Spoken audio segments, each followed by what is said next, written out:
CA पे तो बहस हुआ नहीं ना, वो बात पास हो गया, उसके बाद पास कैसे हो गया? पार्लियामेंट में पूरी बहस करी हमने। तो अगर 400 सीट आते तो क्या वो फुल लाइसेंस हो जाता है कि आपके हिसाब से कि जनता ने कहा कि हमने आपको 400 सीट दी है, अब आप जो भी देश हित में समझे वो करते जाइए। ऐसे लाइसेंस जिन्होंने उपयोग करे, हमने तो कभी नहीं करे।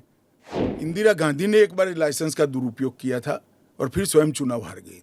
अगर आप 400 लेकर आते हैं तो फिर तो कुछ और ही हो सकता है, इन द सेंस कि प्रियम्बल तक आप बदल सकते हैं। जब जवाहरलाल नेहरू जी की पूर्ण बहुमत होती थी, इंदिरा जी की होती थी, राजीव गांधी को 400 सीट मिल गई, तो उस वक्त सब उचित था।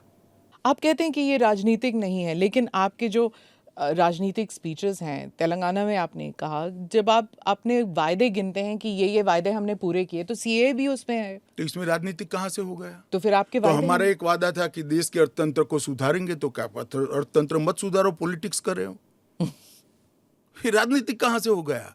हम मानते हैं सीए देश के हित में है, इनका अधिकार है, इसलिए हमने दिया है। पॉलिटिक्स कहाँ से? वो भी कहे ना देना चाहिए।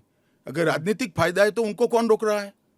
पर सीए पे तो बहस हुआ नहीं ना, वो बात पास हो गया, उसके बाद पास कैसे हो गया? पार्लियामेंट में पूरी बहस करी हमने। तो अगर 400 सीट आते तो क्या वो फुल लाइसेंस हो जाता है कि आपके हिसाब से कि जनता ने कहा कि हमने आपको 400 सीट दी है, अब आप जो भी देश हित में समझे वो करते जाइए। ऐसे लाइसेंस जिन्होंने उपयोग करे, हमने तो कभी नहीं करे। हमने तो जनता ने जब जब आशीर्वाद दिया, बड़ी जिम्मेदारी के साथ देश चलाया, चाहे अटल जी हो चाहे नरेंद्र भाई हो। इंदिरा गांधी ने एक बार लाइसेंस का दुरुपयोग किया था और फिर स्वयं चुनाव हार गई थी। तो इसका भी मैकेनिज्म पड़ा है ना। जो लाइसेंस का दुरुपयोग करेगा उसका भी मैकेनिज्म है। हमारे 5 साल के बाद पब्लिक के सामने जाना है, यहां समाप्त नहीं हो जाता है। ये आप कह रहे हैं, लेकिन जैसे फॉरेन मीडिया को अगर आप देखें, वो कह रहे हैं कि एक के बाद एक जो आपने किया है, चाहे ट्रिपल तलाक हो, 370 हो, सीएए हो। एक सेकंड, फॉरेन मीडिया को पूछे उनके देश में ट्रिपल तलाक है क्या? नहीं है। उनके देश में मुस्लिम पर्सनल लॉ है क्या? उनके देश में एक भी स्टेट में 370 जैसा प्रोविजन है क्या? पर हमारे में हिंदू लॉ भी तो है, सक्सेशन लॉ है। इसका नाम हिंदू लॉ है, वो देश का नागरिक कानून ही है। फिर मैं उसी सवाल पे आती हूँ, चाहे सीए हो, यूसीसी हो, या यूसीसी नहीं, सीए हो, या फिर 370 हो, ट्रिपल तलाक हो, ये सब आपकी मेजॉरिटी की वजह से ये सब स्मूथली हो गया।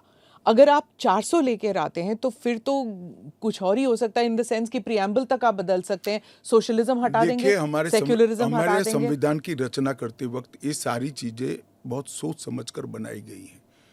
तो मुझे बताइए कि जब जवाहरलाल नेहरू जी की पूर्ण बहुमत होती थी, इंदिरा जी की होती थी, राजीव गांधी को 400 सीट मिल गई, तो उस वक्त सब उचित था? नहीं था ना, इसीलिए तो उन्हें हटा दिया गया। तो हम भी नहीं करेंगे, उचित नहीं करेंगे, हम संयम नहीं रखेंगे, सेल्फ डिसिप्लिन नहीं रखेंगे, तो हमें भी बदल देंगे। ये तो कोई तर्क नहीं हुआ।